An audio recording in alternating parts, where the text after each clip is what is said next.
Tapi gue yakin ini pasti banyak yang relevan ya pertanyaan kayak gini. Idea of Web3 game, apakah bisa cuma sekedar Web2 game yang di Web3 kan? Lu bisa nge-share maksudnya apa ya? What's the difference sih? Main difference between Web2 and Web3 games, and apa ya? Do you think apa ya? Ini benar-benar bakal shift ke Web3 full atau gimana sih pandangan lu? Music bahkan udah 10x. Serius? Iya, jadi sebenarnya industri game itu jauh lebih besar dibandingkan music dan movie.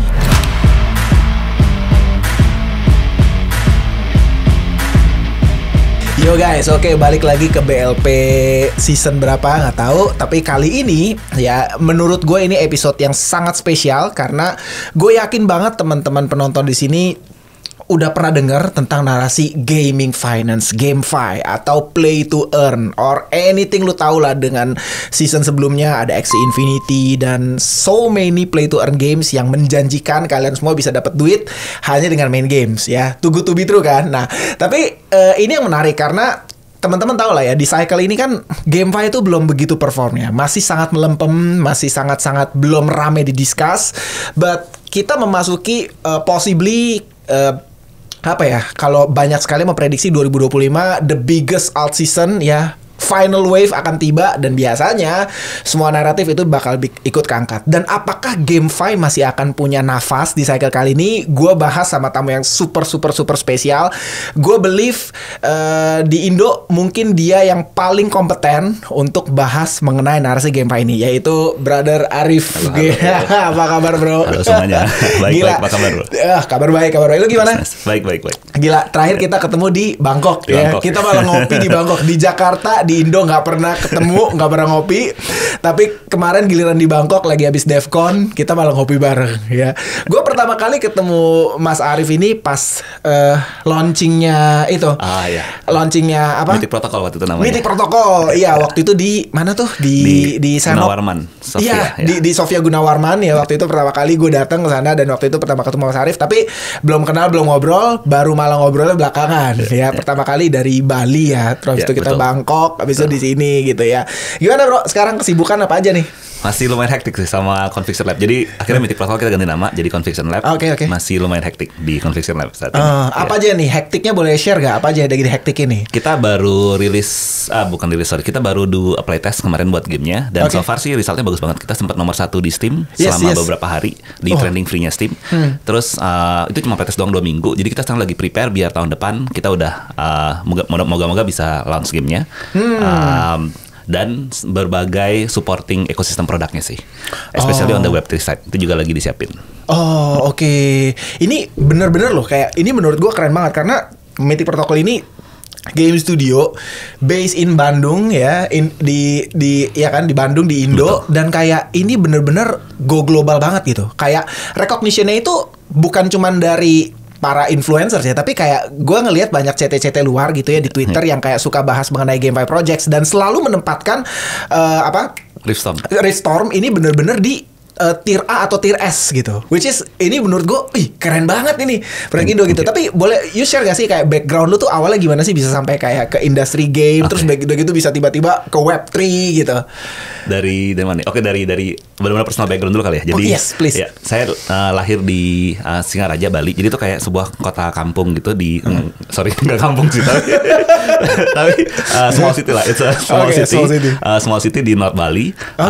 And saya grow up di situ dan super happy grow up di situ dan as a small kid saya tuh sebenarnya orang yang sangat curious. Jadi kayak apa-apa nanya-nanya. Jadi semua orang banyak saya tanyain dan akibatnya tuh kayak ngebuat banyak adults jadi kayak mungkin karena pertanyaan saya emang ekstrim sih. Jadi saking semua banyak ditanyain akhirnya banyak adults memilih untuk ya udah mending jangan interaksi sama saya. And at some point tuh jadi ngebuat saya jadi super kesepian as a kid. Dan untungnya waktu itu zaman-zaman video game baru-baru mulai tuh kayak ada game Super Nintendo, PlayStation. Dan untungnya gamenya bajakan kan. Jadi it's very affordable dan bisa dibilang kayak game tuh menyelamatkan hidup saya. Karena saking stresnya sama dunia ya nyata lah. Mungkin ini anak kecil bisa stres ya sama dunia nyata pada masa itu. Dan akhirnya game itu memberi pengalaman kan. Kayak kita kalau main game kita bisa jadi polisi, bisa jadi teroris. Ini kan super ekstrim nih. Bisa jadi ksatria, bisa jadi gangster. Ini juga ekstrim banget. Jadi game itu memberikan kita kayak pengalaman hidup yang jauh lebih beragam in a very short span of time. Dan di situ sebagai anak kecil ngerasa kayak lo langsung jatuh cinta nih sama game. Dan dari situ juga udah bercita-cita, oh kayaknya pas gede saya mau jadi game developer. Oh, ya, awalnya dari situ tuh. Ya, tahun berapa sih kelahiran? 87. Oh, nggak jauh beda sama gue. Gue 90. Serius? Jadi awalnya kayak gitu? Awalnya seperti itu. Bener-bener emang dari kecil gara-gara mengalami kesepian terus habis itu jadi cinta banget sama game. Betul. Dulu game favoritnya apa, men? Most game RPG sama strategi. Oh iya, apa aja? Final Fantasy suka. Apa? Final Fantasy. Terus kalau game strategi, ada satu game namanya Brigandine, tapi kayaknya nggak banyak yang tahu. Itu game strategi bagus banget. Itu di mana mainnya? PlayStation dulu. Oh, PlayStation 1. PlayStation 1. Oh, gitu. Wow, gue gak expect those kind of answer lu jujur aja. Terus tapi main semua PS1, PS2 semua masih ngikutin. Hampir semua game. Sampai sekarang ngikutin. Masih dimainin juga. Oh iya, sekarang mainnya apa? Ini liburan lagi ngejar main game. Sekarang lagi main PoE, Path of Exile. Oh, Diablo main gak? Diablo 4 main. Diablo Immortal main. Hampir semua dimainin ya. Emang benar-benar gamer jadi. Emang gamer. Kita kalau di ada grup, kan kita ada grup kantor kerja, ada grup kantor gaming. Dan biasanya kalau kerjaan lagi banyak, kita pakai Elon Musk jadi alasan. Kayak Elon Musk masih bisa bikin Tesla, SpaceX. Dia Diablo masih ranking 1. Ranking 1 Diablo, gila banget. Jadi no excuse kita bilangnya. Korbankan tidur ya, bercandanya gitulah. Oh, jadi memang lu passionate banget berarti ya, karena memang ya lu juga memang pure gamer dan lu maksudnya ya bukan orang yang kayak bener-bener ngeliat ini as business gitu ya. Memang lu pure gamer juga pure ya. Gamers dari dulu ya. All time game favorit apa, bro? All time favorite. Wah, susah ini. Yang kayak sangat memorable dan lu kayak paling cinta sama ini, dan kalau tiap kali ini muncul lu kayak wah bring back. Final Fantasy mungkin salah satunya lah. Final Fantasy sama Brigandine. Kemarin Brigandine pas keluar lagi langsung beli lagi. Oh gitu. Ya ampun, gue gak main lagi tuh semua. Gue RPG gak main. Gue main dulu kayak bahkan sports game sih, kayak Gran Turismo, Winning Eleven. Terus kalau kayak di PS2 gue mainnya kayak Dynasty Warriors gitu. Main juga, saya juga. Main juga. Main juga semuanya main. Sekarang yang terbaru apa sih Dynasty Warriors? Lagi keluar Dynasty Warrior. Iya. Ada yang baru yang bagus ya, itu harus main tuh. Recommended. Konsolnya di mana tapi? PC atau? Kayaknya PC bakal keluarnya biasanya PC telat dulu. Biasanya di PS dulu baru PC. PS5 ya. Wah, sial. Gue jadi pengen beli PS5. Gue gak punya nih. Saatnya beli. Iya ya. Soalnya kemarin pas gue ke Taiwan ya, fun fact ya, terakhir gue tuh di beberapa station, di MRT station itu udah gambar kayak Zhaoyun gitu kayak. Emang lagi mau keluar. Bener ya? Gue sampai bini gue sampai ini apa sih, ini game apa sih? Tapi gue liat kayaknya Zhaoyun ini. Kayaknya tuh ada yang pegang sulin kayak Senji gitu. Oh iya bener ya, mau keluar ya? Entar lagi keluar, dan kayaknya yang gini itu kita bahkan bisa bikin karakter sendiri. Oh gitu. Terus ya ikut ya. Jadi Dynasty Warriors Origins kalau nggak judulnya. Tapi itu baru bagus dan semua orang bilang bakal bagus banget. Oke, gue beli. Recommended, super recommended. Nanti gue juga main. Ya. Oke, gue beli PS5 ya. PS5 ya. Nanti gue kasih rekomendasi deh game-game. Oke, gue beli sih ya. Wah, gila. Sambil trading kan nih, layar trading sini main. Sambil menunggu ya, melihatin chat. Iya, tapi gue walaupun gak sewah itu, tapi gue bisa bilang kayak salah satu game yang paling memorable buat gue ya Dynasty Warrior itu. Dia dari PS2 ya. Sama ya. Iya, habis itu tapi gue gak main lagi sih. Waktu itu terakhir DW berapa ya? DW 4, 5 iya. Iya kan, ya habis itu udah gue udah gak main lagi. Oh, tapi keren men. Tapi PC game semua main lo? Main juga. Hampir semua. Handheld juga main. Switch main. Mobile Legends itu main juga? Main.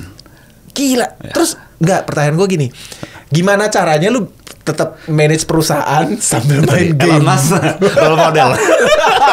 Selalu jadi Elon Musk ya, patokannya itu ya. Enggak, tapi serius, in real question, gimana caranya gitu? Main game-nya sebenarnya waktunya nggak banyak sih, tapi memang diusahakan efisien. Jadi misalnya kalau gue main single player, karena udah tahu waktunya nggak banyak tapi pengen ngerasain, gue pasti activate cheat.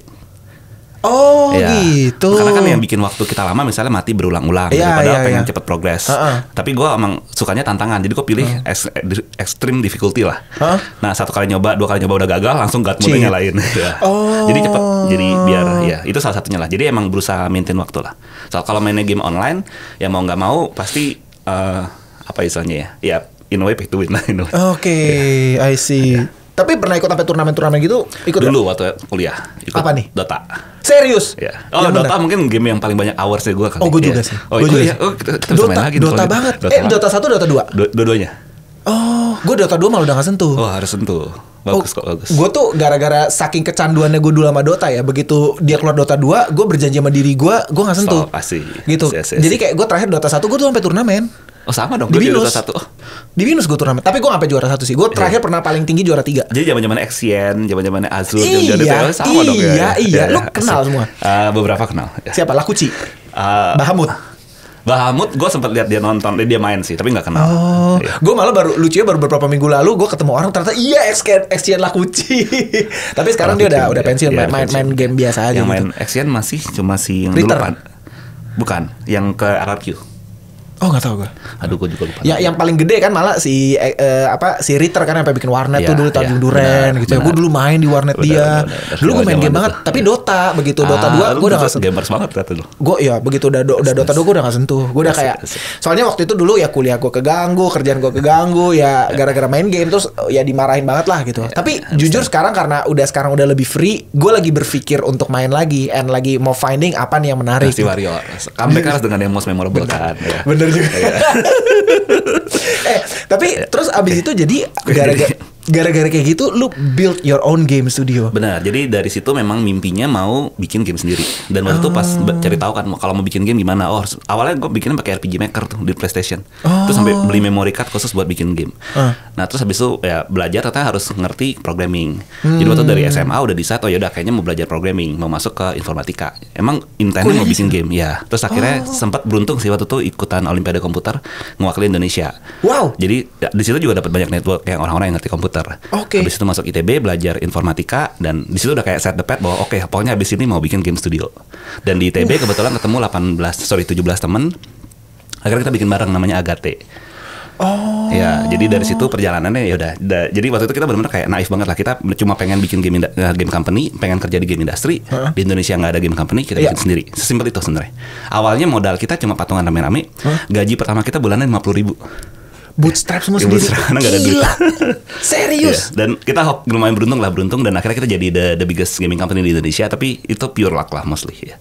Enggak lah, gak mungkin luck sih. Gue gak believe in luck sih.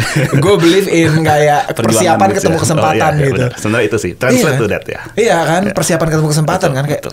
Ih, baru tahu gue, keren banget loh. Serius, terus habis itu maksudnya itu bikin kapan tuh? Itu 2009. Jadi kita berdirinya Agate itu 1 April 2009. Kita bikin pas lulus kuliah 2018. Teman-teman lain lulus, gue nggak lulus.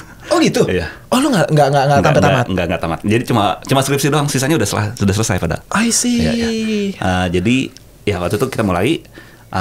Waktu itu awalnya kita kayak bikin game flash gitu dan tapi sekarang Agate udah kayak total 300-an orang. Kita bikin game buat PC, PlayStation, Switch, Xbox, mobile semuanya ada sih. Wow. Ya, jadi udah end to end. Apa game yang paling hit apa? So far yang kalau game package ya itu ada game Valkyrian Arc namanya. Itu kayak game jadi imagine Harry Potter kita jadi Dumbledore ya. Jadi kayak minute sekolah fantasy. Terus kalau di Indonesia salah satu game yang lumayan dulu ada game judulnya Memories. Itu game kayak dating simulation tapi target marketnya cewek. Sama satu lagi game Code Atma itu kayak imagine jadi sebenarnya game santet online lah ceritanya. Jadi seru banget ya. Terus ya jadi kayak kita tuh punya kekuatan dengan handphone kita bisa berkomunikasi sama atma jiwa-jiwa gitu. Jadi ada jiwanya Gatot Kaca, ada jiwanya macam-macam, ada Nyi Roro Kidul dan di situ nanti dia bisa battle. Fantasinya pun fantasi Indo fantasi ya. Missnya Indo semua ya. Jadi ada masa-masanya di mana 2016 sampai 2020 kita sangat berusaha untuk nge-push kultur Indo keluar. Ada masa-masanya. Ya. I see. Kita waktu itu berusaha lah. Ya, masa kan mencoba cari identiti kan. Jadi iya benar-benar. Yang paling populer biasanya kan mitologi kan Greek kan. Biasanya yang jadi karakter gitu kan. Iya kan. Karena udah the world udah dieducate dengan mitologi itu mitologi udah lama. Iya. Oh jadi kalian mau berusaha push myth-nya Indo. Wih keren banget. Tapi boleh tau nggak? Maksudnya tadi semua 3 games yang disebut itu tadi konsolnya apa?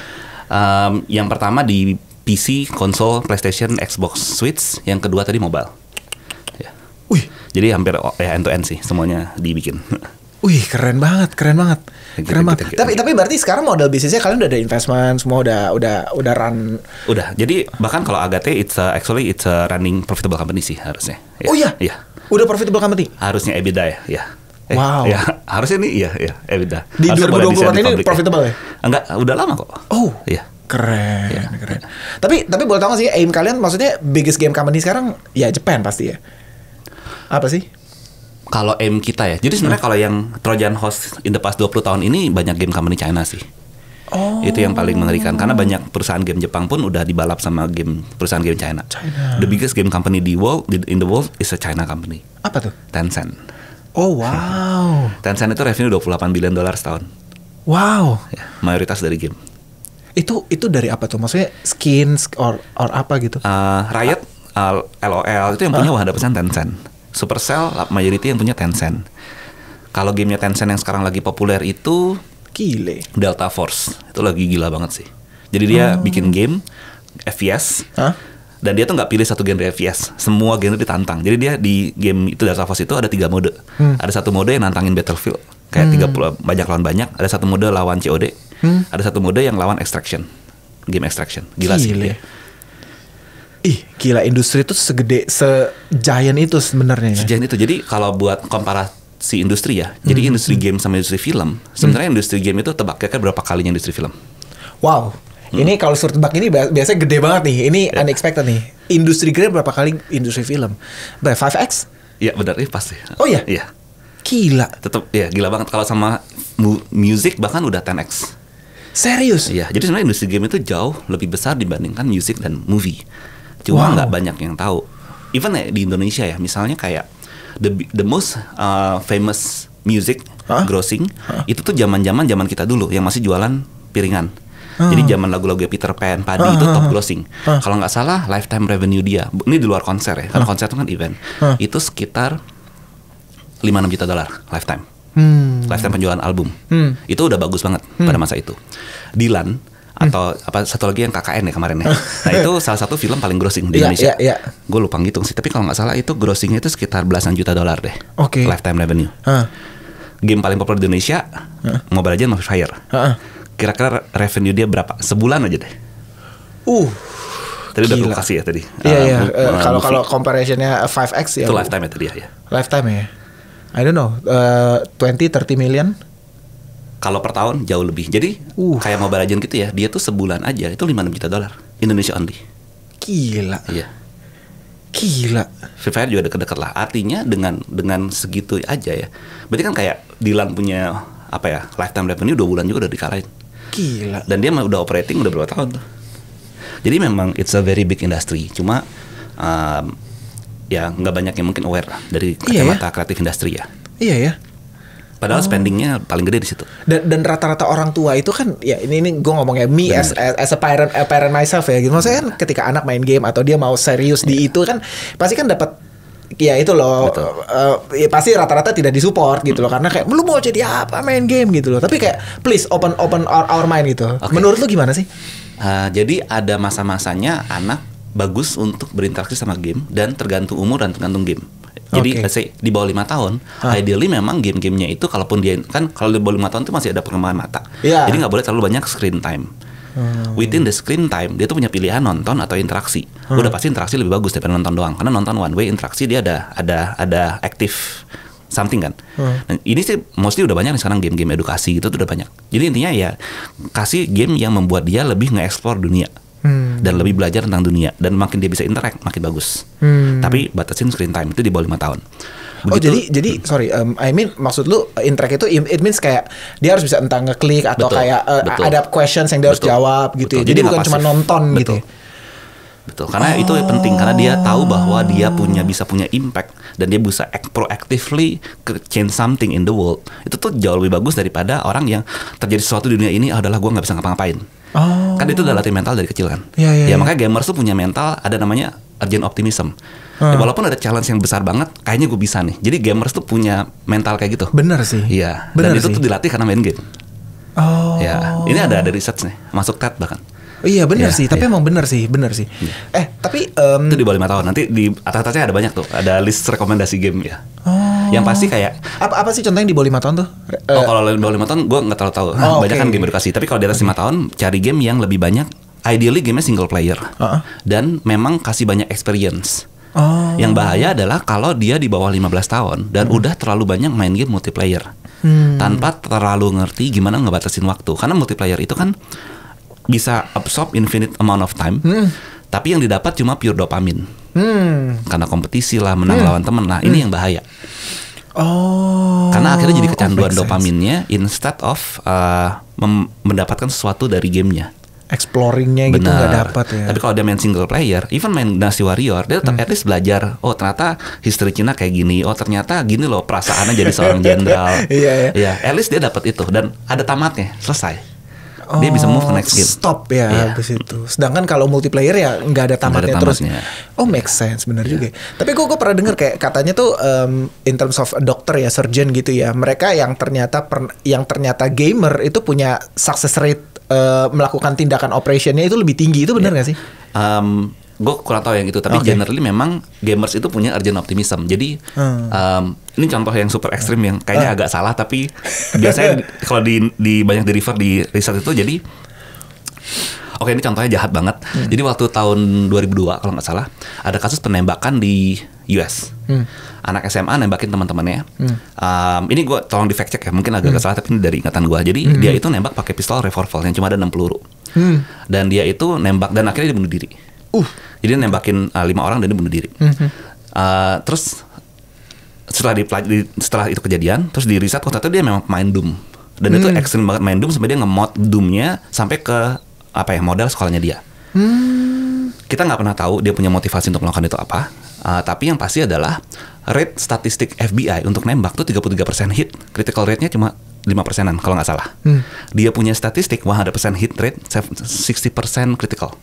Critical tuh headshot. Gila. Nah, ini kan ekstrim kan. Masa dia pertama kali nggak point blank. Gila. Ya, dia pertama kali pegang pistol.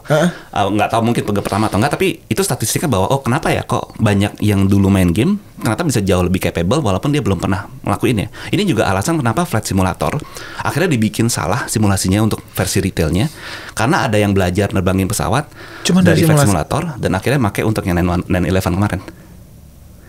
Wow. Ya, nah jadi malah bahaya. Jadi, makanya yang gamenya versinya disalah-salahin sekarang. Karena dulu tuh Flight Simulator bikinnya sama persis. Se-ekstrim itu bahkan ya. Jadi gue baru denger lu semua ini. Ada urgent optimism lah istilahnya. Jadi kayak punya motivasi bahwa dia itu bisa. Itu yang agak unik lah kalau gamers ya. Iya, bisa jadi bahaya. Betul. Contohnya agak bahaya banget tapi karena ada comparison datanya sih. Tapi menarik sih, menarik. Nah, tapi gini, gue pengen lebih penasaran sekarang gini nih. Ini kan ini mungkin gue agak loncat topik banget nih. Ini kan kita tahu lah sekarang kan ada games yang sifatnya web 2 ya kan. Tapi ada games yang juga sifatnya web 3 gitu. Nah, gimana ya? Lu pribadi kan sekarang yang lu ngedevelop dua-duanya kan. Betul. Ada web 2, ada web 3 juga gitu. Ada different company ya sekarang, different company jadinya. Web 2 dan Web 3-nya ya. Jadi Web 2-nya Agate, Web 3-nya tadi Conviction Lab. Conviction Labs, I see. Iya. Tapi developernya sama-sama aja atau? Tapi tetap different entity ya? Basically Conviction Lab ini sister company-nya Agate. Oke. Got it. Yang jadi kalian ada yang India ada Web 2, ada Web 3-nya gitu ya. Tapi kayak lu bisa nge-share maksudnya what's the difference sih? Main difference between Web 2 and Web 3 games and do you think ini benar-benar bakal shift ke Web 3 full atau gimana sih pandangan lu? Ini mungkin take it with the grain of salt ya, kayak ini kan dari perspektif dari tradisional ya. Oke. Jadi kita ngelihatnya nanti saya bakal cerita juga kenapa sih tiba-tiba kitanya ke Web 3. Tapi sebelum itu sebenarnya kalau dari kita definisi Web 2 Web 3 ini sebenarnya sesimpel penggunaan teknologi. Oke. Jadi tapi mungkin di market mengartikannya halnya beda sih. Tapi kalau buat kita, kalau buat menggunakan teknologi ya udah menggunakan teknologi aja. Kayak game menggunakan teknologi database gitu kan.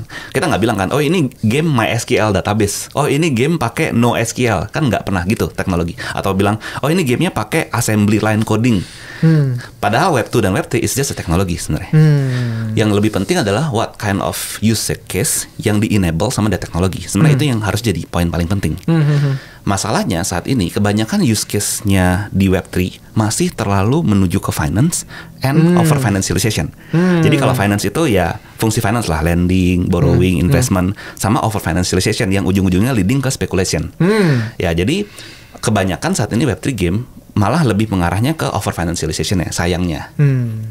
Instead of creating a good games yang experience-nya. Good use case, kenapa blockchain matters kayak gitu. Gua ngerti maksud lu. Gitu.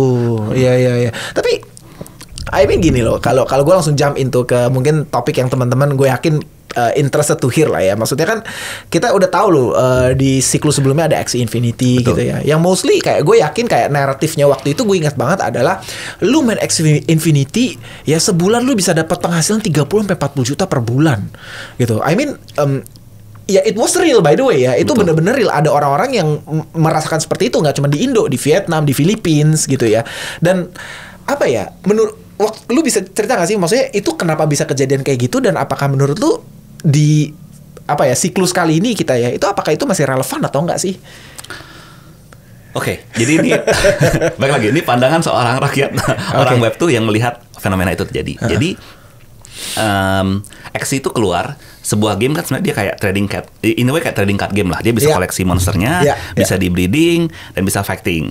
Dan as a game itself, a game the game is quite fun kan. Jadi ya bisa main, bisa ini. Nah, yang menarik adalah Axie itu udah keluar sebenarnya tahun 2019 kalau nggak salah. Udah keluar lama dan udah banyak yang koleksi NFT-nya. Dan yang terjadi waktu tiba-tiba keluar Play to Earn, menurut saya itu lebih ke aspek over financialization yang terjadi, bukan by design. Maksudnya gini, jadi kalau game itu kita bilangnya ada fundamental layer di mana game bisa dimainin, terus ada primary market di mana orang beli sesuatu dari game developernya, ini primary market. Ada secondary market di mana orang saling transaksi kartu-kartunya. Nah, yang terjadi adalah secondary marketnya Axie itu blow up. Blow up-nya karena terjadi aspek over financialization. Maksudnya over financialization kenapa? Karena partisipan dalam game secondary market itu bukan participate karena ingin memainkan gamenya dan mendapatkan Axie yang terbaik, tapi mereka ingin cari untung. Ya, benar. Nah, karena ada ingin cari untung, biasanya ini jadi min maxing game. Min maxing game itu adalah gimana cara cari untung sebanyak-banyaknya secepat-cepatnya. Salah satunya adalah mungkin dengan menjual naratif yang bisa membuat retail masuk, misalnya.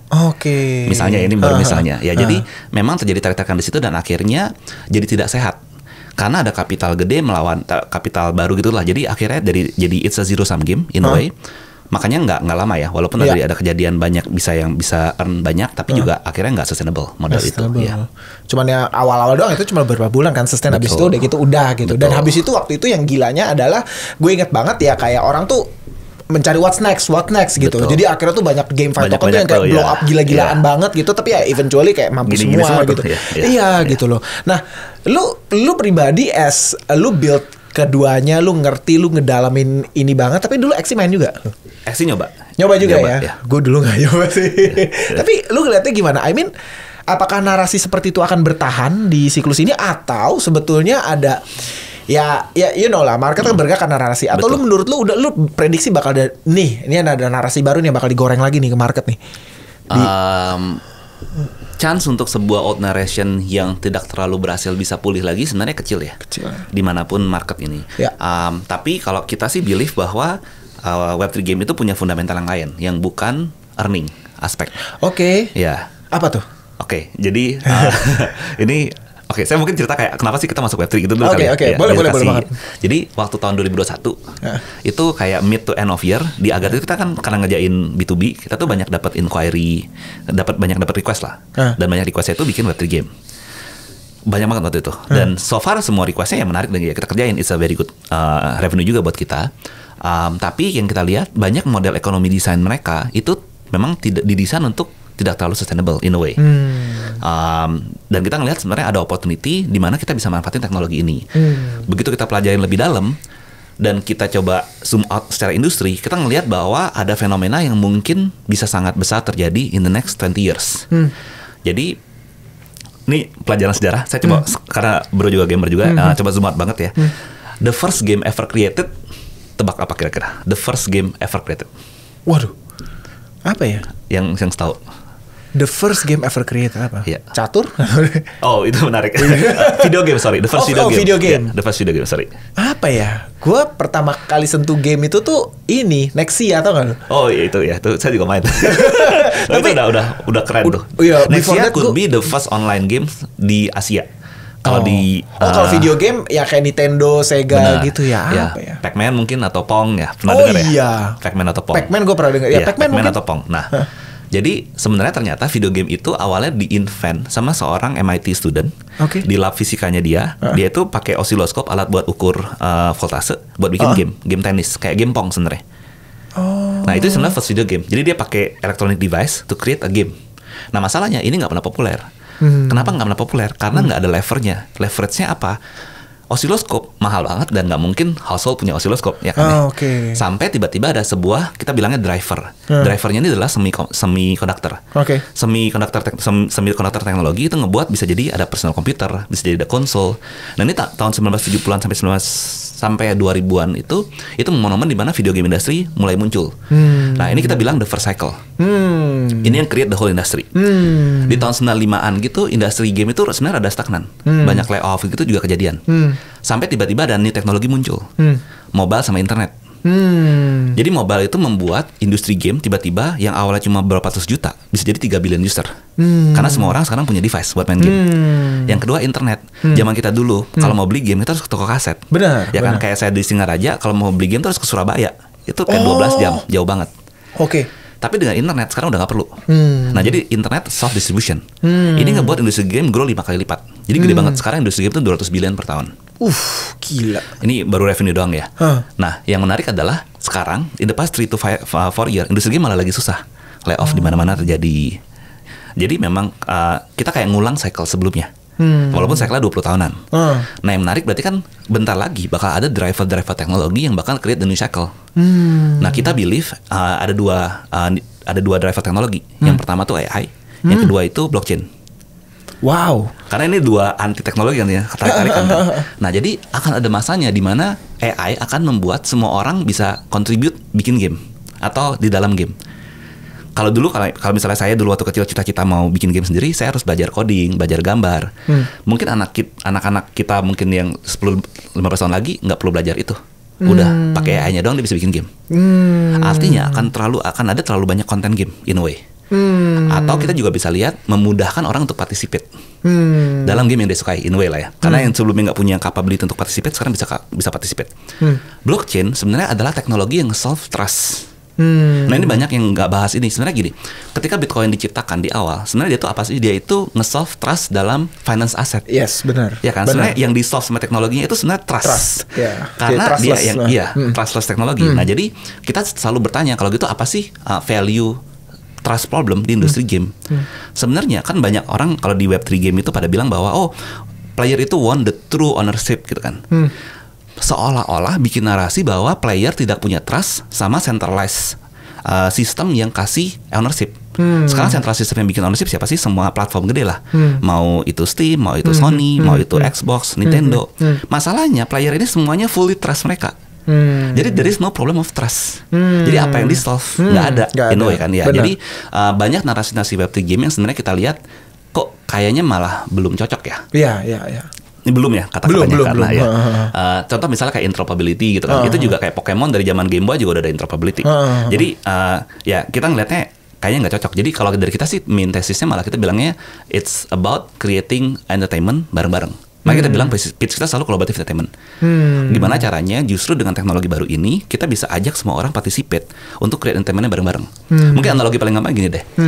Imagine 15 tahun lagi gitu kan. Dimana Dynasty Warrior ada 10 cloningannya.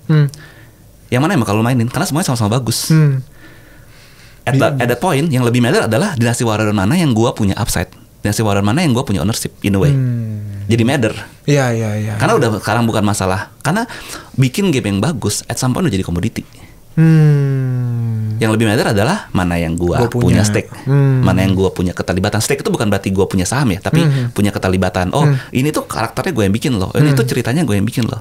Mana yang bisa makin personalize. Jadi lebih kesana kita ngeliatnya. Dan itu yang kita rasa bakal jadi future of the industry. Dan kenapa waktu itu akhirnya saya memutuskan create Conviction. Tapi you think gue sangat interest tadi dengan statement lu yang dengan over financialization gitu ya. Ya again itu kan apa ya, ujung-ujungnya kan maksudnya gini ya, game itself itu maksudnya gini, kita tahu lah ya rata-rata Web3 game itu gamesnya sorry to say it's shit ya basically, tapi abis itu semua orang tuh cuman mau spekulatif on the tokennya doang karena dia pengen cari cuan atau either dalam investment atau dia main gamenya untuk nyari cuan. Simply apa ya, dia cuman mau ngambil apa ya, ngambil value lah dari sana gitu, bukan dalam arti dia seneng dengan gamenya, dia peduli dengan gamenya apa, itu udah enggak gitu. Makanya kayak gue dulu tahu ada teman-teman gue yang kayak itu tuh main tuh kayak pindah-pindah gitu loh. Ngerti gak maksudnya? Oh lagi ada duitnya di sini main. Abis itu udah lagi nggak pindah sini. Oh pindah lagi. Tapi ya gitu karena dia udah di very late GameFi cycle gitu ya. Jadi kayak ya udah ujung-ujungnya dia lost quite lots of money lah gitu loh. Dari segi investmentnya, beli NFT-nya, beli karakternya semuanya ya akhirnya pure total loss aja gitu semuanya gitu loh. Nah apa ya? Obviously kayaknya gue ngelihatnya ya, nggak tahu, tolong koreksi gue kalau gue salah ya. Gue kemarin ngobrol sama CEO-nya YGG ya, Gaby. Dia bilangnya bahkan dia ngerasanya it won't happen in this, kemungkinan besar itu udah nggak kesana lagi. But akan datang cycle di mana orang main GameFi karena they enjoy play the game. Karena sekarang udah ada a good quality game, walaupun menurut dia ya it takes time lah ya untuk bisa develop a good quality game. Tapi eventually akan ngarah ke sana gitu loh. Dengan IP yang orang udah suka, gamenya semua orang udah suka gitu. Lu sepakat dengan statement itu nggak?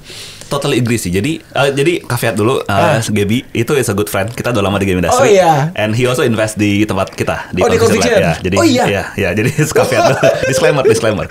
Oke. Totally agree. Kalau sebenarnya bahwa quality game, dia udah bilang kayak gini tuh dari 2 tahun lalu bahkan dia bilang bahwa soon game quality bakal masuk. Yang jadi masalah, jadi kalau tadi cycle tuh disimplified, cycle 1 itu solve the fun. Gimana bikin game yang fun. Cycle 2 itu solve adoption. Gimana semua orang bisa main, kayak mobile sama internet jawabannya. Cycle 3 itu harusnya nge-solve ekonomi. Gimana bikin ekonomi model yang sustainable. Karena so far nggak proven sustainable. So far tuh ekonominya selalu gini doang gitu. Iya, gini doang bener. Nggak bangkit lagi.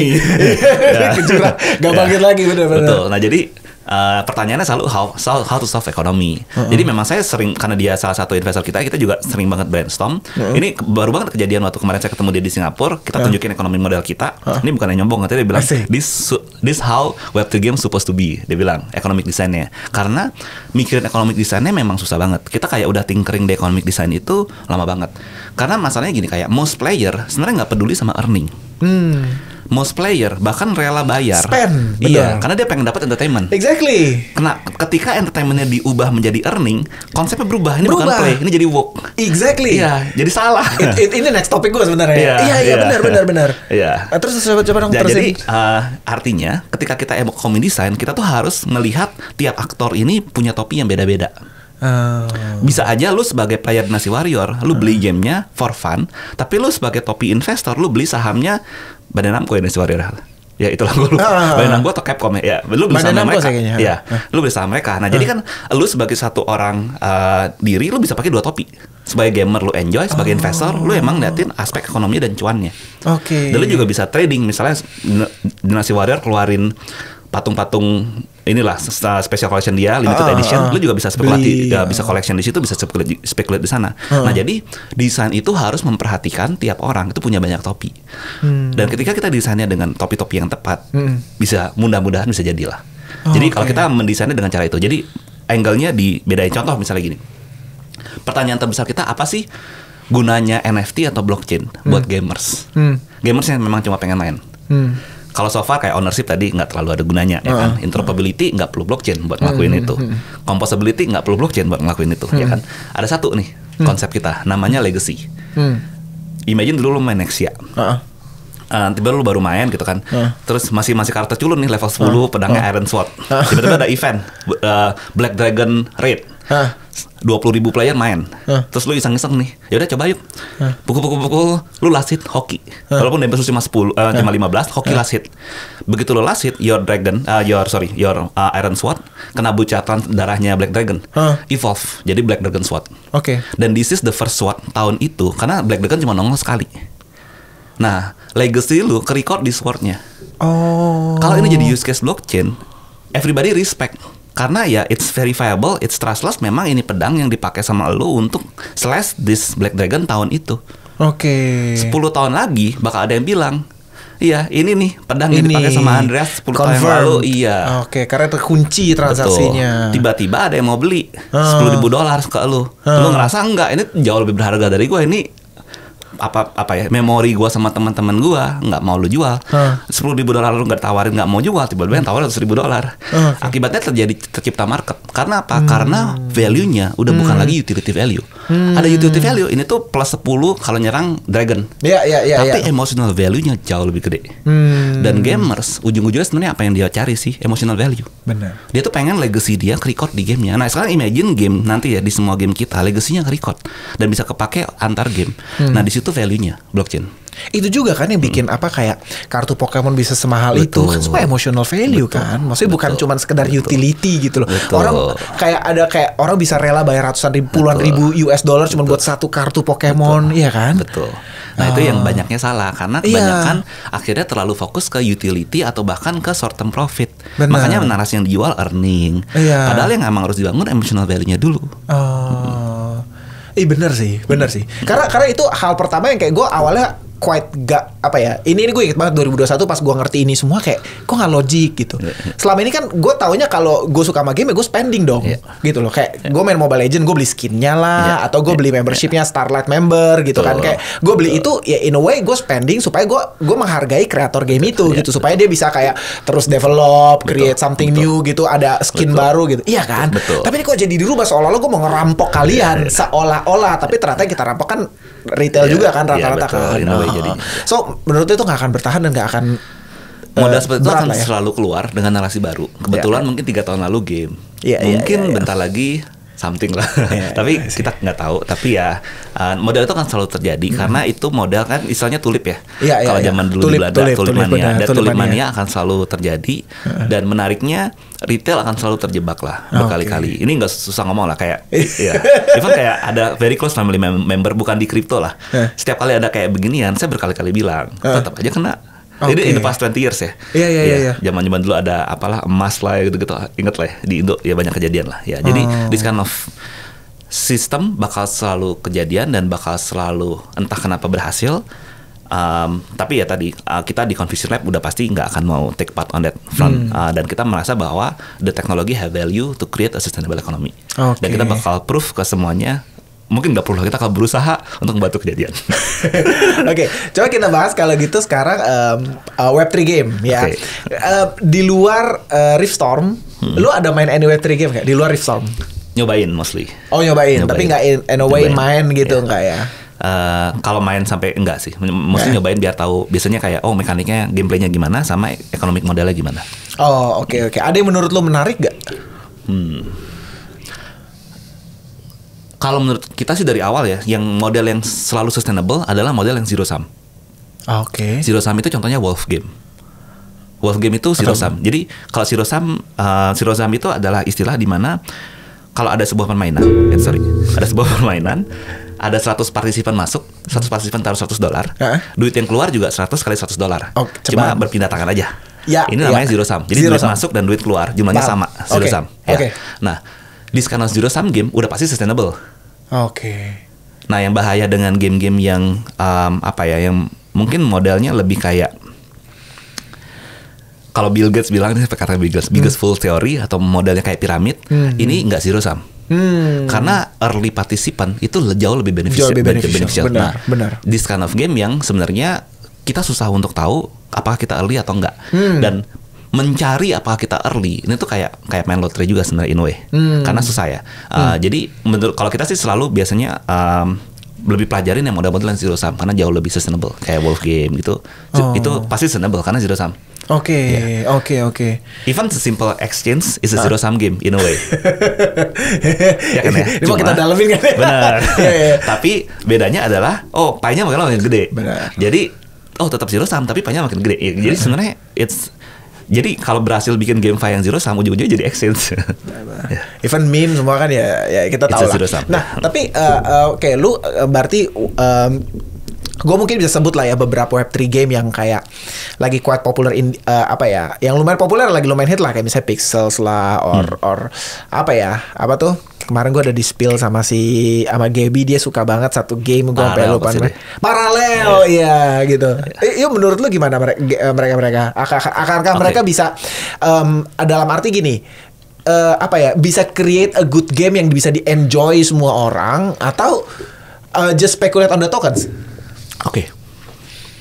Kalau Pixel, I think mereka itu Pixel is a contoh yang great timing, produk.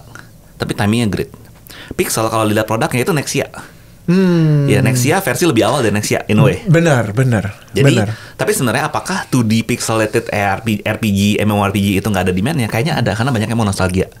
Tinggal gimana game di sana. Jadi sebenarnya ada market juga. Nah, tapi hebatnya Pixel, dia itu launch waktu momen sebelum ada mini bull ya early this year. Iya. Dia launch-nya di situ. Jadi dia berhasil capitalize itu. Kalau dilihat semua token yang launch pada masa itu, Pixel adalah salah satu yang paling bertahan. Benar. Ya. Benar. Jadi dia hebat dan dia juga salah satu yang pertama kali dapat Binance listing juga kan. Jadi menurut gua sih memang dia jago banget main timing. Dia main juga sama Ronin. Jadi in way ya benar-benar jago lah kalau Pixel. Kalau Parallel gue juga selalu di-shield Gaby tentang Parallel sih. Parallel kayaknya desain ekonomi dia untuk membuat whale collector happy itu bagus banget. Sekarang yang Parallel harus proof adalah dia berhasil benar-benar bikin retail main gamenya. Karena ini yang susah. Kalau jadi ada dua approach ya kalau kita bikin bikin produk yang ada ekonomi ini. Approach-nya adalah bikin big money happy dulu atau bikin playernya happy dulu. Ini ada dua approach. Nah, Parallel berangkat dari sini. Makanya dia selalu keluarin produk yang lebih ke sini. AI Colony. Jadi dia ke sini semua nih produknya dia. Yang saya belum pernah tahu adalah dia punya success rate di retail. Karena contoh lawannya Parallel yang sukses banget di retail itu Splinterland. Splinterland sukses banget di retail. Di sini dia nggak pernah kedengeran. Di crypto Twitter nggak pernah ada yang bahas. Padahal pernah denger tuh Splinterland adalah game TCG Web3 yang pertama yang benar-benar sukses di retail. I see. Tapi gamer nggak tahu kalau itu blockchain kayak gitu lah. Jadi dan nggak peduli. Kenapa harus peduli juga? Iya benar sih. Iya. Nah, gue punya dua pertanyaan bodoh nih sebenarnya. Ini pertanyaan bodoh. Jadi gini, ini mungkin salah satu pertanyaan bodoh yang gue suka dapat dari teman-teman mungkin teman-teman yang retail banget lah pertanyaannya gitu. Tapi gue yakin ini pasti banyak yang relevan ya pertanyaan kayak gini. Idea of Web3 game, apakah bisa cuma sekedar Web2 game yang di Web3 kan? What do you think? Ngerti kan? Ataukah sebenarnya Web3 game itu menurut lo kayak mereka harus create whole new IP, whole new concept gitu yang memang sudah integrates Web3, atau sebetulnya bisa nih kayak misalnya Mobile Legends di Web3-in gitu misalnya gitu. Itu kan pertanyaan paling bodoh sebetulnya. Betul. Menurut lu gimana? It's actually not a bodoh question, it's a very great question kalau menurut kita.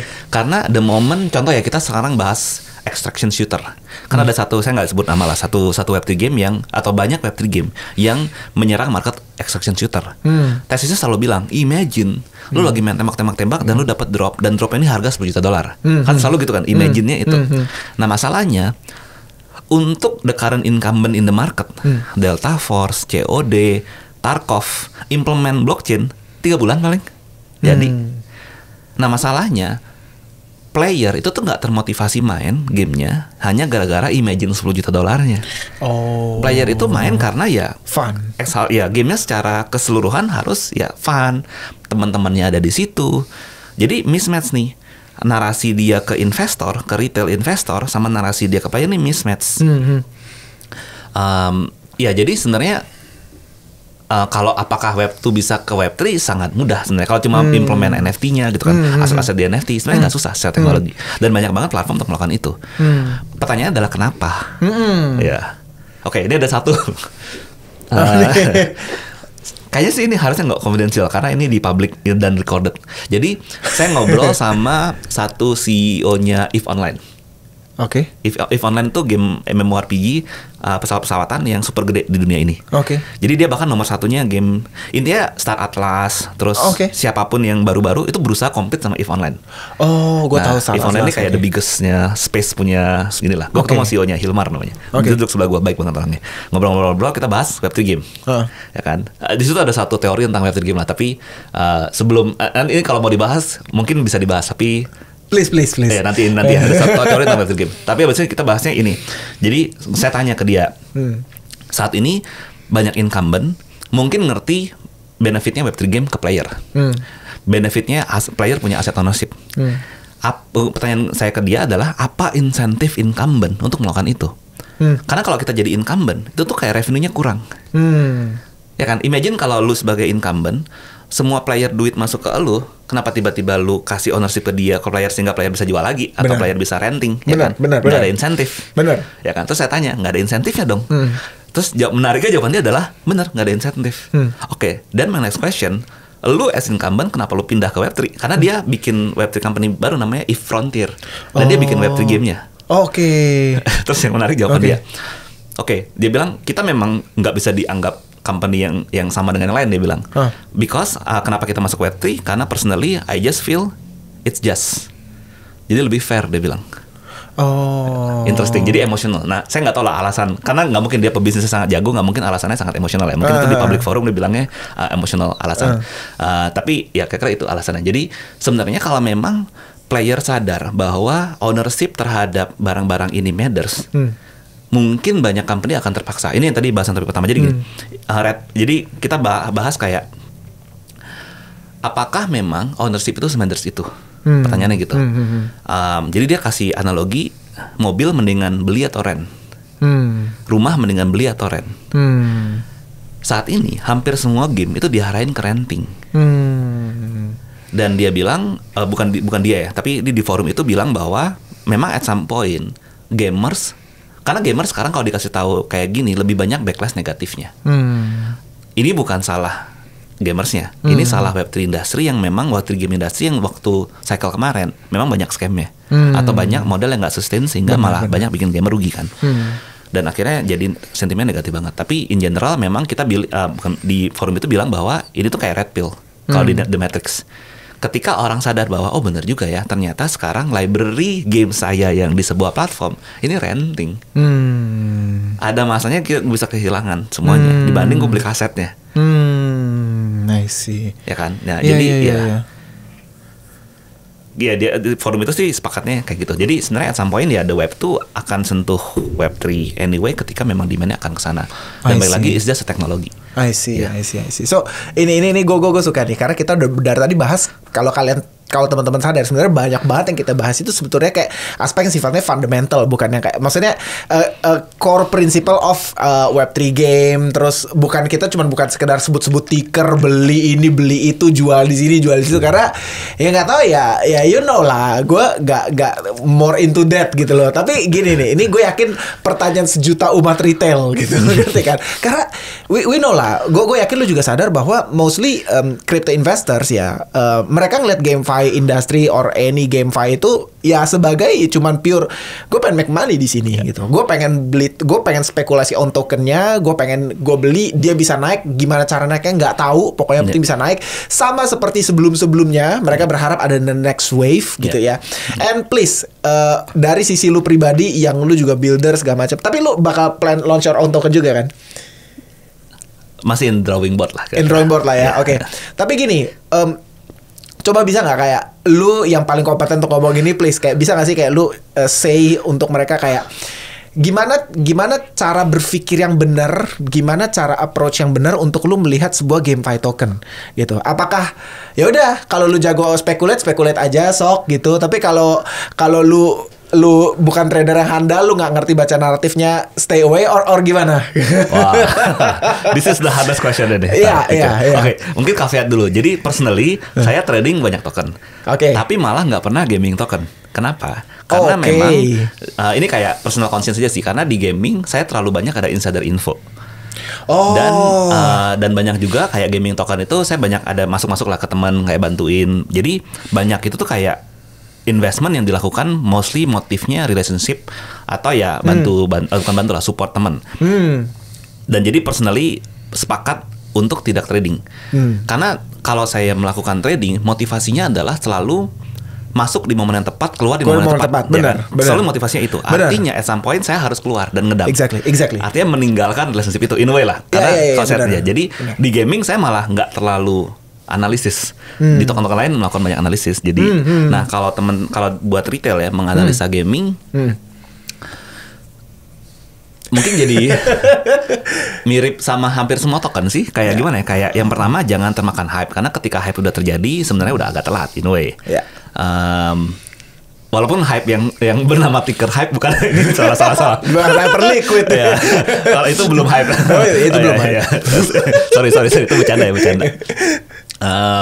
Ya ketika kita dari sebuah hype udah terjadi harusnya udah telat. Jadi memang in the way paling enak baca sebuah token, baca dari on-chain datanya sih. Sebenarnya ngelihat kayak top 10 tokennya behaviornya gimana, terus kayak distribusi holdernya dia itu pegang token apa aja. Yang paling mencurigakan misalnya ya, dari total distribusi tokennya banyaknya misalnya nggak pegang token-token yang lain. Jadi ada kemungkinan insider play di situ. Jadi ya banyak data yang kita bisa lihat di on-chain untuk bisa tahu sebenarnya token ini tuh sehat atau tidak sehat. Iya. Tapi in a way of apa ya? Kalau misalnya ada orang-orang nih yang kayak ya kita ngomong retail lah ya, retail kebanyakan, dan mereka kayak punya uang sekian, gue bingung mau taruh mana gitu. Terus kayak ada misalnya orang dia denger baca dari mana bilang big bet aja di GameFi gitu. Apa yang lu akan bilang ke mereka? Oke, pertama kalau aset manajemen, rule-nya harus selalu perhatiin personal finance punya aset manajemen. Jadi yang pertama, kalau teman-teman ini ada total aset 100%, selalu pastikan teman-teman punya emergency fund. Emergency fund itu adalah 6 bulan Hidup monthly cost ya, 6 bulan hidup. Ini udah harus ada dulu, sisihkan itu. Oke, sisanya adalah 100% aset manajemen. Dari aset ini pastikan teman-teman udah beli asuransi, pokoknya gitu-gitu dulu lah. Itu tuh pastiin dulu udah, sisanya baru mau jadi aset. Oke, aset ini perlu maintain resiko rasio. Ini sebenarnya sama semua personal finance punya ini sih, tinggal maintain resiko rasio.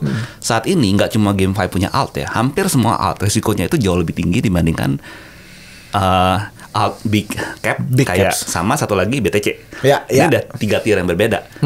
Ya main resikonya di sini aja. Jadi memang pastikan teman-teman maintain resiko lah. Is it a good bet on GameFi narrative untuk 2025? What do you think? Gini, pertama teman-teman harus teman-teman yang nonton harus tahu profil longevity teman-teman mau invest. Kalau teman-teman mau taruh aja dan mau lihat 5 tahun lagi, 10 tahun lagi, carilah project-project yang narasinya selalu fundamental. Project ini pasti nggak populer. Kenapa? Karena yang biasanya nge-hypein itu biasanya memang orang-orang yang punya kepentingan short term. Karena dia ngejual dia punya apa ya kayak network untuk nge-hypein sesuatu, dan habis itu dia pindah ke project berikutnya. Nah jadi ya kalau mau cari yang fundamental lah. Saya mau kasih contoh tapi jadi nge-steal project, jangan. Please dong. Boleh dong. Oke, contoh. Ini yang nge-steal saya bukan ini, tapi salah satu contoh orang tech di Indonesia yang sangat populer dan juga invest di kriptonya lumayan banyak. Dia waktu itu nge-steal saya tentang Dipin. Ya, jadi dia bilang kan Dipin ada banyak nih. Dia ada satu project Dipin yang dia suka banget, namanya Hive. Tahu. Tahu ya Hive. Nah, jadi kenapa dia suka? Bukan karena pergerakan. Jadi kita bilangnya kayak price action di tokennya, bukan karena itu, tapi karena fundamentally dia kuat banget. Jadi Hive ini sebenarnya perusahaan dashcam mobil. Nah, dashcam ini kan diinstal. Orang beli dashcam udah beli nih, ya kan? Nah, terus tiba-tiba dia introduce token. Tokennya itu untuk nge-insentif orang yang driving pakai dashcamnya. Loh, maksudnya gimana? Oh, jadi ternyata dia itu dashcamnya bisa di-connect sama phone. Dan dashcam ini ketika orang nyetir, itu tuh ngerekam jalan dan bikin 3D model jalanan. Nah, jadi dia itu sekarang mengincentivize orang untuk daripada lu lurus lu belok kanan dulu ke sini. Nge-scan jalanan ini. Nah, kenapa ini make sense? Karena dia ingin incentivize orang untuk nge-scanin jalan supaya pas bikin 3D model kota dan nanti mobil self-driving udah jalan, model itu jalan. Betul. Nah, ini fundamentally clear banget. Use case bahwa mobil bakal jalan sendirian di masa depan, clear. Use case bahwa kita harus nge-scan kota juga clear. Google Map itu nge-scan pakai mobilnya khusus itu kan. Itu mahal. Dan dia cuma bisa nge-scan 6 bulan sekali. Ini bisa nge-scan sebulan sekali. Lebih canggih mana? Canggih ini. Kenapa? Karena yang nge-scan orang yang nyetir tiap hari. Buat yang nyetir, ya more insentif karena emang harus nyetir tiap hari. Nah, menurut saya it's a very fundamental model. Ya. Nah, kalau mau taruh ke model-model project beginian, taruh sekarang 10 tahun lagi lihat lagi, atau jangan 10 tahun lah, mungkin tiap tahun dicek. Tapi nggak tiap hari.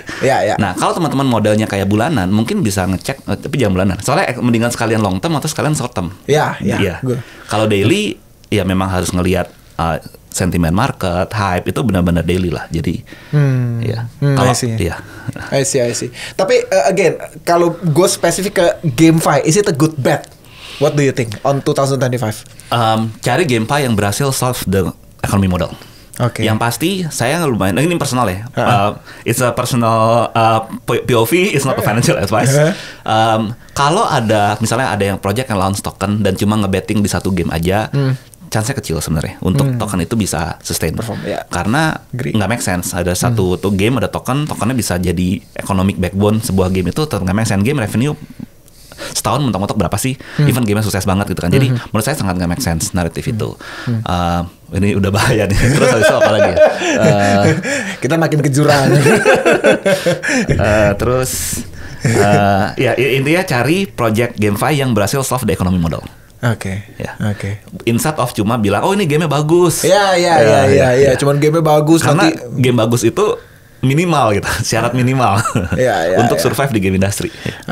Nah, kalau lu boleh ngelihat, lu boleh pinpoint 1 or 2 project yang menurut lu kayak punya roadmap yang bagus menuju ke sana, lu bisa share gak apa yang lu lihat? Conviction Lab. Selain itu tentunya. Tak ada pikir ya.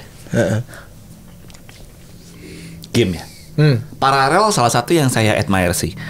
Tapi mereka memang terlalu fokus take care yang investor side. Saat ini mereka belum terlalu proof yang gamer side. Tapi so far at least mereka punya war chest yang cukup untuk bisa eksperimen. I think Parallel punya tim lumayan niat eksperimennya.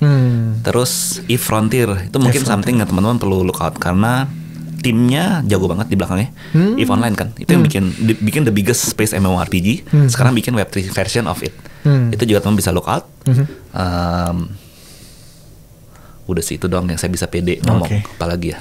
Nah kalau Conviction Lab sendiri gimana nanti roadmap-nya bro? Jadi tahun depan kita bakal launch gamenya. Ada early access version of the game. Steam ya? Steam ya. Dan mudah-mudahan all the Web3 ecosystem site-nya juga kita bisa launch tahun depan. Oh nice. Jadi Web3 ecosystem in terms of maksudnya? Aset misalnya bentuknya NFT atau mungkin token dan semua sisanya sih. Jadi karena kan kali ini nanti kita juga pas launch kita nggak akan bilang bahwa kita cuma bikin game doang. Game ini cuma kayak bisa dibilang kita punya main produk untuk atau flagship produk untuk nge-onboard the mass. Untuk memperkenalkan dunianya. Balik lagi kita punya visi itu kita selalu bilangnya collaborative entertainment, which is idea. Jadi mimpinya sih simple. Star Wars MCU is a very big franchise, ya kan? Kita punya mimpi adalah gimana caranya kita bisa kickstart bikin IP sebesar MCU atau Star Wars dengan waktu 1/3 atau 1/5 dari mereka.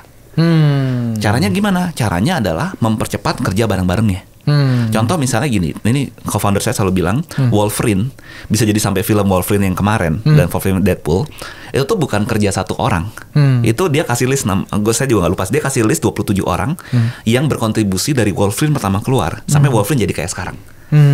Nah artinya kan memang entertainment is a evolving product. Kita misalnya sebagai entertainer atau content creator kan harus evolve terus cara kontennya, cara ngomongnya. Dan kita ngerasa kalau bikin sebuah franchise yang segede itu, makin banyak yang terlibat, makin bagus. Dan AI itu nge-solve, semua orang bisa terlibat. Blockchain itu nge-solve, semua orang jadi bisa punya upside. Ya. Jadi buat kita, that's the collaborative entertainment. Ya, got it. Gue super paham sih konsepnya sih. Gue udah langsung ngerti sih. Nah, mungkin gue down to beberapa last questions gue lah ya. Nah, mungkin gini, pertama, kalau misalnya ada, lu obviously gini, kita tadi semua teman-teman udah tahu ya betapa sebetulnya industri game ini industri sangat giant gitu. Bahkan lebih gede dari film, musik gitu. Jauh lebih gede. Nah, tapi pertanyaan gue adalah, kalau tentu nggak semua orang bisa create a game studio like Conviction Labs. Betul. Ya. Tentu orang nggak semua orang. Tapi jika gue misalnya anggaplah siapapun, gue nggak punya capability untuk create a game studio gitu. So gimana caranya gue bisa monetize this giant industry? How? Apakah gue bikin konten game, ataukah gue jadi seorang pro player, ataukah gue jadi trade in-game items or apa? Menurut lo insight-nya harus ngapain? Wah, hard question. Oke, sebagai buat teman-teman gamer di sana, mungkin yang paling dekat memang jadi content creator seolah-olah kayak mudah digapai ya. Masalahnya ini tuh juga pertarungannya lumayan kompetitif.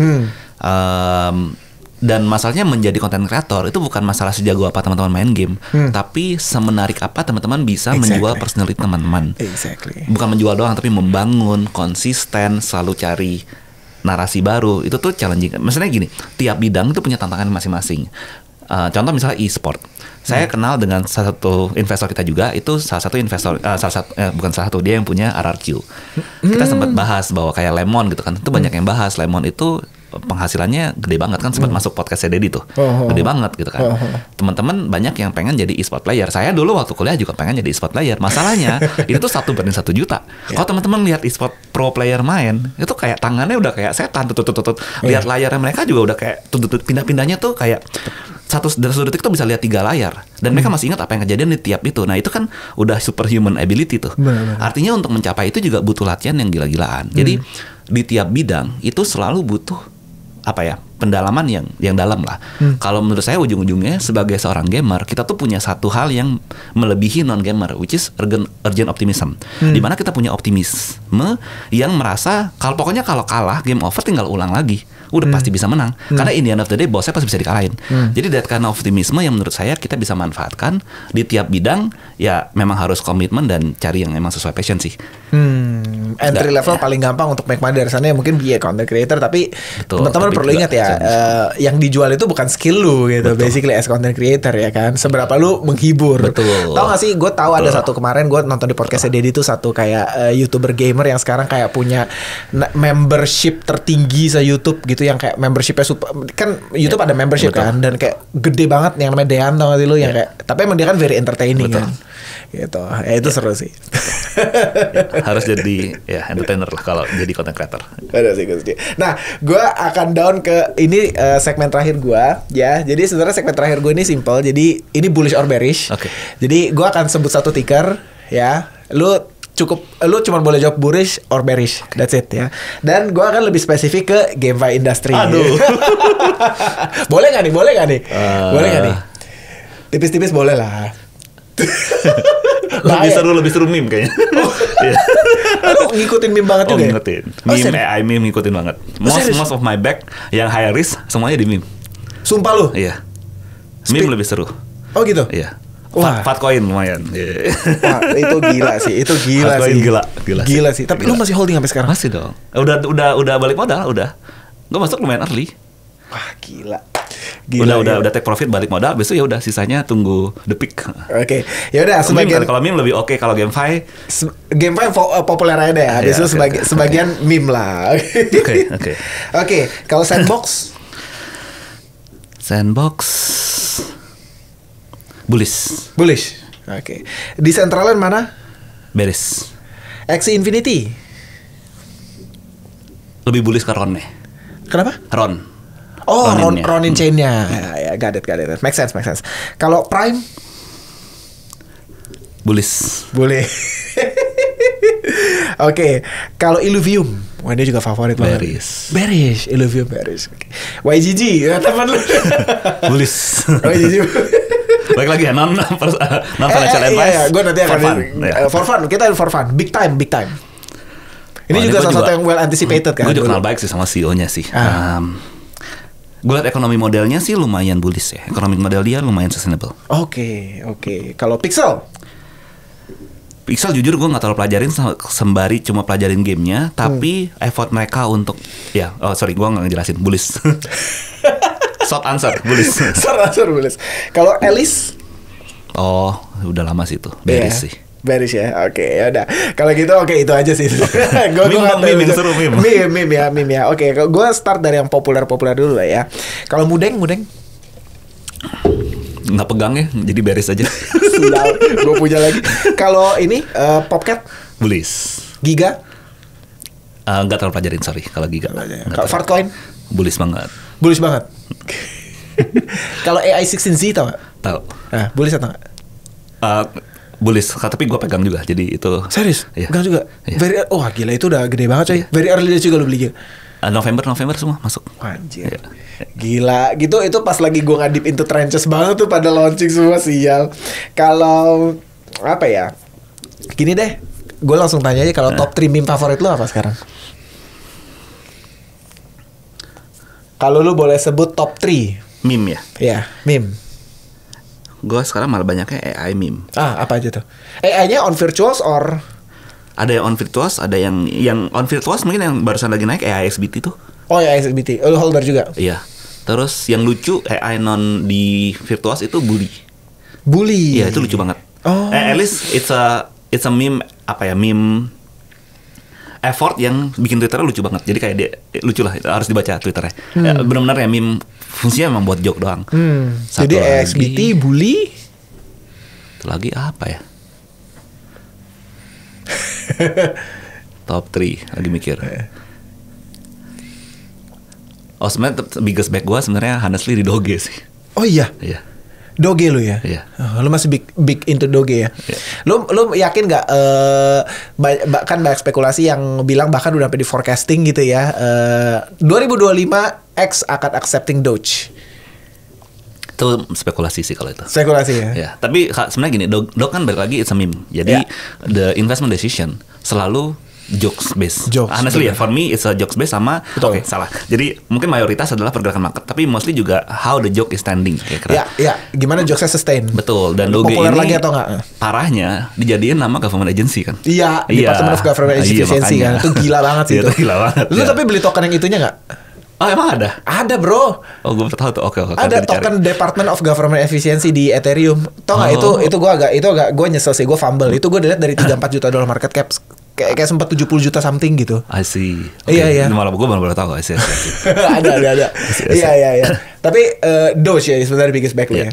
Kalau on virtuals, kalau yang beber AI gitu, XBT kan on virtuals. Selain itu kayak ada Luna, ada kemarin tuh gue lagi jackpot gila dari Rocket, AI Rocket, tau gak lo? Enggak. Wah itu gue di-shield sama teman gue hari launching, gue di-shield sama teman gue, itu gue hoki lah. Terus ada Rocket, terus ada Luna, terus ada XBT, ada apa lagi? Aduh sampai lupa gue. Sebenarnya kalau meme gue selalu masuknya kecil-kecil sih, karena it's high risk ya. Jadi memang masuknya memang for fun. Tapi biggest back lu apa? Tetap Bitcoin or? ETH malah, ETH Sol. Gue juga sih, ETH sih. Ya, karena Bitcoin udah telat. Tapi buat teman-teman yang memang mau long term banget, ya Bitcoin pasti paling aman. Benar. Kalau cuma ngeliat perspektif 10 tahun, masuk Bitcoin sekarang masih aman banget. In a way lah ya.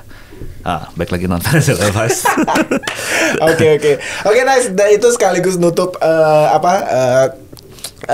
itu segmen terakhir kita. Guys, gue ingetin sekali lagi sama kalian semua, kita nyebutin banyak ticker, kita ada discuss so many things, tapi sekali lagi jangan pernah treat this as financial advice ya. Kita benar-benar pure share apa yang kita pikir, apa yang kita percaya, semua pemikiran kita share secara terbuka di sini, bukan berarti nyuruh kalian ayo beli, nggak ada prasetan itu dari kita ya. Oke, guys, thank you so much Arif udah join in this podcast ya. See you on next video. Bye bye.